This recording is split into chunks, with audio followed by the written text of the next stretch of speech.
नमस्कार, मैं दीक्षा Singh bold sky में आपका स्वागत है। विवादों में रहने के बाद भी बिल्कुल बेफिक्र अंदाज में नजर आने वाले एमएफ हुसैन शायद इसलिए इतना बेपरवाह रहते थे क्योंकि उन्होंने जिंदगी की कड़ी धूप बर्दाश्त की थी। जी हाँ, एमएफ हुसैन जिनकी पेंटिंग्स ने उनको पूरे जहां में शोहरत दिलवाई। लेकिन शायद ही इस बात को कोई जानता हो कि शोहरत को पाने के लिए मकबूल कड़ी धूप और पथरीले रास्तों पर चले थे और कुछ आने रुपए पर फिल्मी पोस्टर बनाकर अपना गुजारा करते थे। एमएफ हुसैन को अपने वो सभी दिन तब भी याद थे जब उनकी पेंटिंग्स करोड़ों में बिकी थी। सफेद दाढ़ी, आंखों में चश्मा और पैरों में बिना चप्पल के एमएफ हुसैन अपने इसी अंदाज में जिए और मरे भी। जो लोग उनको करीब से नहीं जानते हैं उनके लिए इस बात पर यकीन करना मुश्किल था कि ये वही चित्रकार हैं जिसकी पेंटिंग्स करोड़ों रुपए में नीलाम हुई हैं। बता दें कि एमएफ हुसैन की चित्रकारी कभी उनके बचपन के साए से उभरी ही नहीं थी। महाराष्ट्र के पंढरपुर में पैदा हुए मकबूल की उम्र करीब 2.5 साल थी जब उनकी मां का साया उनके ऊपर से हट गया, जिसके बाद उनके पिता फिदा हुसैन ने दूसरी शादी की और इसके बाद वो इंदौर जाकर बस गए।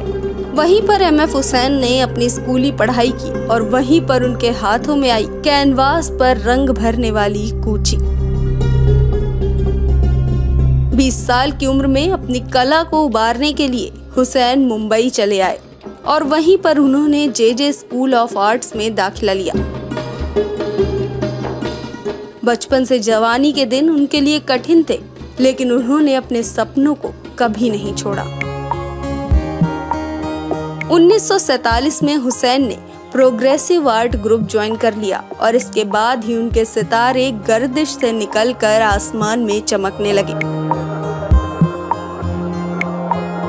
1952 में हुसैन की पेंटिंग्स की प्रदर्शनी ज्यूरिख में लगी, जिसके बाद वो अमेरिका और यूरोप के कला जगत में भी एक जाना माना नाम बन गए।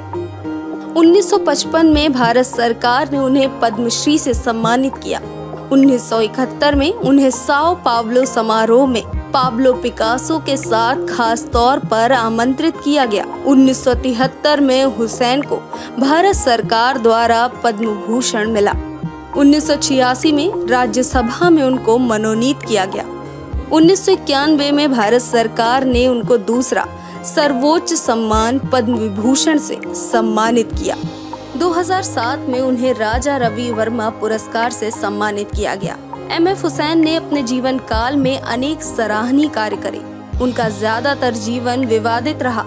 अचानक दिल का दौरा पड़ने के कारण लंदन के रॉयल ब्रॉम्पटन अस्पताल में 9 जून 2011 को उनका निधन हो गया। भले ही हुसैन अब हमारे बीच ना हो, लेकिन उनकी पेंटिंग्स हमेशा उनके होने का एहसास दिलाती रहेंगी।